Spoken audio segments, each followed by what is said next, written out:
During a dark period for the Israelites, they suffered under the oppression of the Philistines for 40 years. In the town of Zorah, there lived a man named Manoah from the tribe of Dan. His wife was barren and had no children. One day, the angel of the Lord appeared to her and said, "Though you are barren and childless, you will soon conceive and give birth to a son. However, you must not drink wine or any fermented drink, nor eat anything unclean. Your son's hair must never be cut, for he will be a Nazirite, dedicated to God from the womb. He will begin to deliver Israel from the hands of the Philistines." Amazed and overjoyed, the woman ran to tell her husband about the angel's message. Manoah, eager to understand more, prayed to the Lord, asking him to send the angel again to instruct them on how to raise the child. God heard his prayer, and the angel returned. Manoah asked, "When your words come to pass, what will be the rule that governs the boy's life and mission?" The angel reiterated the instructions. Manoah's wife must follow all the commands given to her. Soon, after Manoah's wife gave birth to a son, and they named him Samson.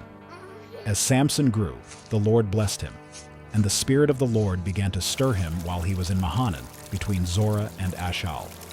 As a young man, Samson went down to Timnah, where he saw a Philistine woman. He returned home and told his parents, "I have seen a Philistine woman in Timnah. Now get her for me as my wife." His parents were dismayed that he wanted to marry a Philistine, asking, "Isn't there an acceptable woman among your relatives or among all our people? Must you go to the uncircumcised Philistines to get a wife?" But Samson insisted, "Get her for me. She's the right one for me."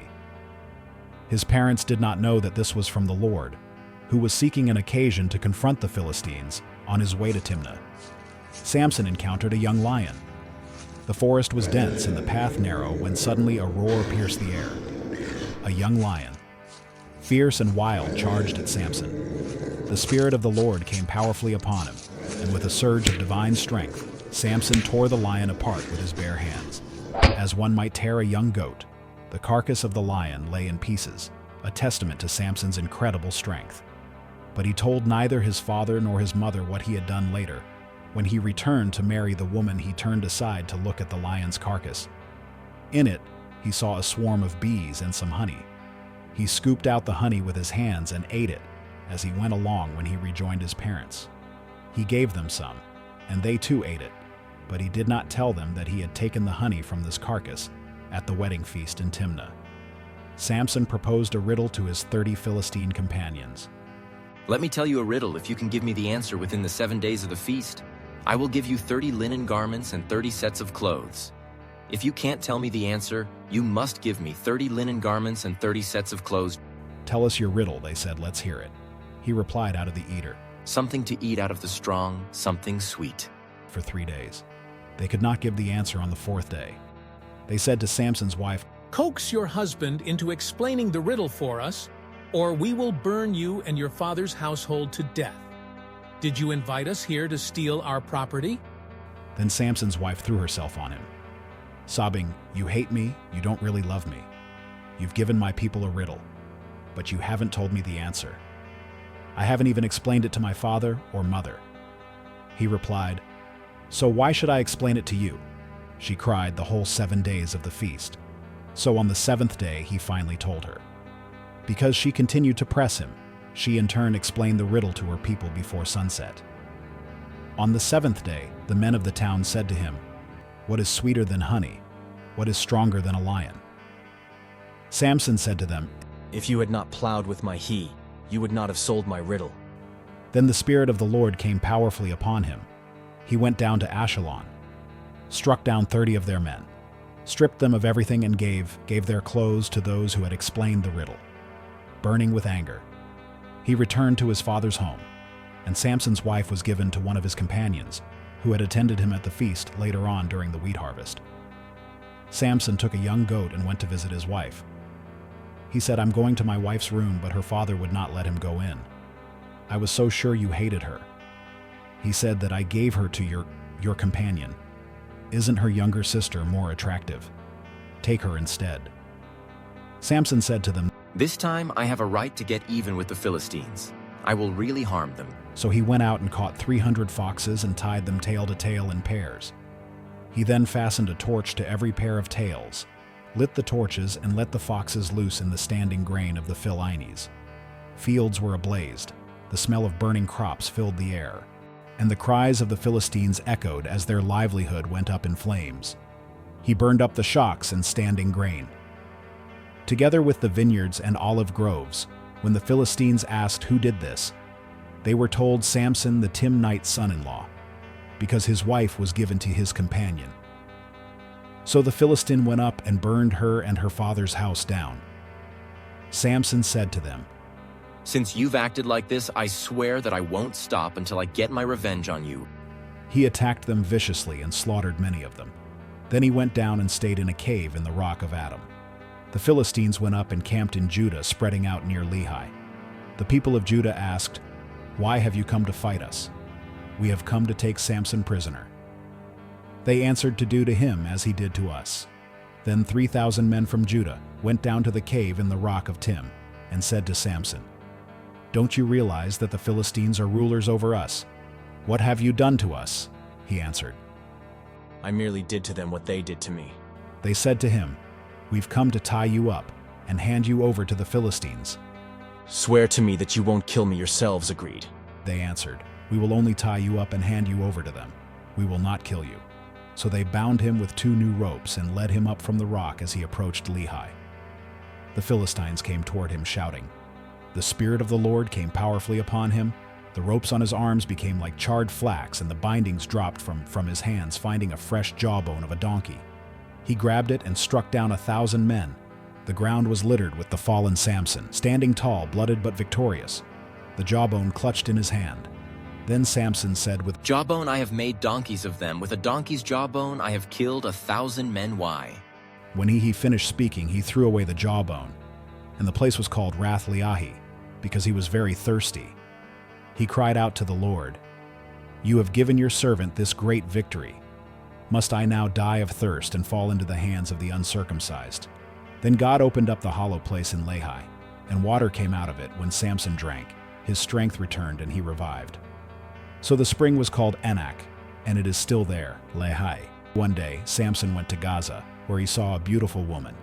He went in to spend the night with her. The people of Gaza were told, Samson is here, so they surrounded the place and lay in wait for him all night at the city gate. They made no move during the night, saying, At dawn we'll kill him. But Samson lay there only until the middle of the night. Then he got up and took hold of the doors of the city gate together with the 2 posts, and tore them loose bar, and all he lifted them to his shoulders, and carried them to the top of the hill that faces Heon. The sheer power required to uproot and carry city gates was a display of Samson's incredible strength and defiance. Sometime later, he fell in love with a woman in the valley of Sorek whose name was Delilah. The rulers of the Philistines went to her and said, See if you can lure him into showing you the secret of his great strength and how we can overpower him, so we may tie him up and subdue him. Each one of us will give you 1,100 shekels of silver. So Delilah said to Samson, Tell me the secret of your great strength and how you can be tied up and subdued. Samson answered her, If anyone ties me with 7 fresh bowstrings that have not been dried, I'll become as weak as any other man. Then the rulers of the Philistines brought her 7 fresh bowstrings that had not been dried, and she tied him with them with men hidden in the room. She called to him, Samson, the Philistines are upon you.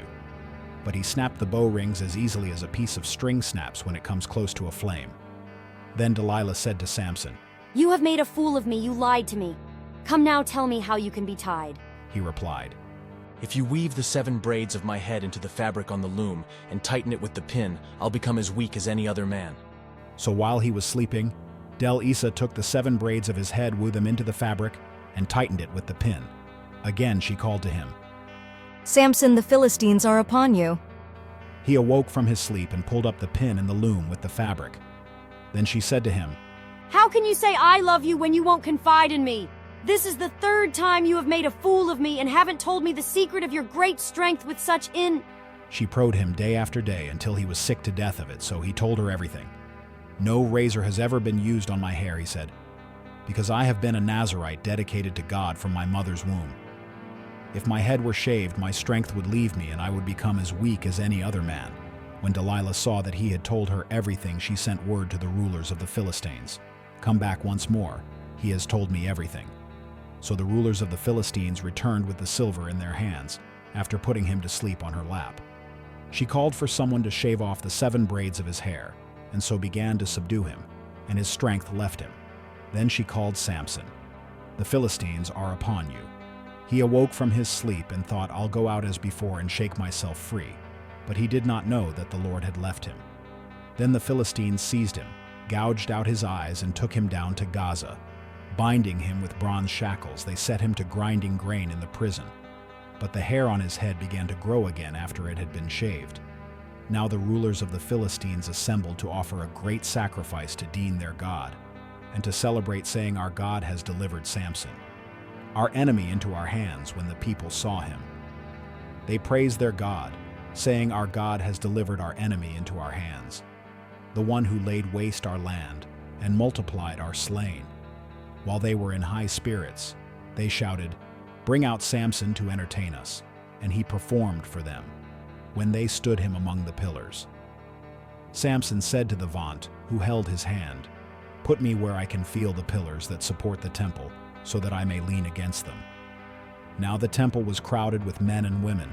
All the rulers of the Philistines were there, and on the roof were about 3,000 men and women watching Samson perform. Then Samson prayed to the Lord, "Sovereign Lord, remember me. Please, God, strengthen me just once more, and let me with one blow get revenge on the Philistines for my 2 eyes." Then Samson reached toward the 2 central pillars on which the temple stood, bracing himself against them, his right hand on the one and his left hand on the other. Samson said, "Let me die with the Philistines." Then he pushed with all his might, and down came the temple on the rulers, and all the people in it. The ground shook, the walls crumbled, and the cries of the Philistines filled the air as the temple collapsed. Thus, he killed many more when he died than while he lived. Then his brothers and his father's whole family went down to get him. They brought him back and buried him between Zorah and Eshcol in the tomb of Manoah. His father, he had led Israel 20 years. The life of Samson is a powerful reminder of how God can use even flawed individuals to accomplish his purposes. Samson's extraordinary strength was matched only by his human weaknesses. Yet in the end, he fulfilled his divine mission through his life. We learn about the importance of faith, the dangers of temptation, and the ultimate sovereignty of God's will. Please subscribe to our channel and press the bell for notifications of our newest videos. Make sure to like the video, comment your thoughts, and share it with your friends and family. Thank you for watching.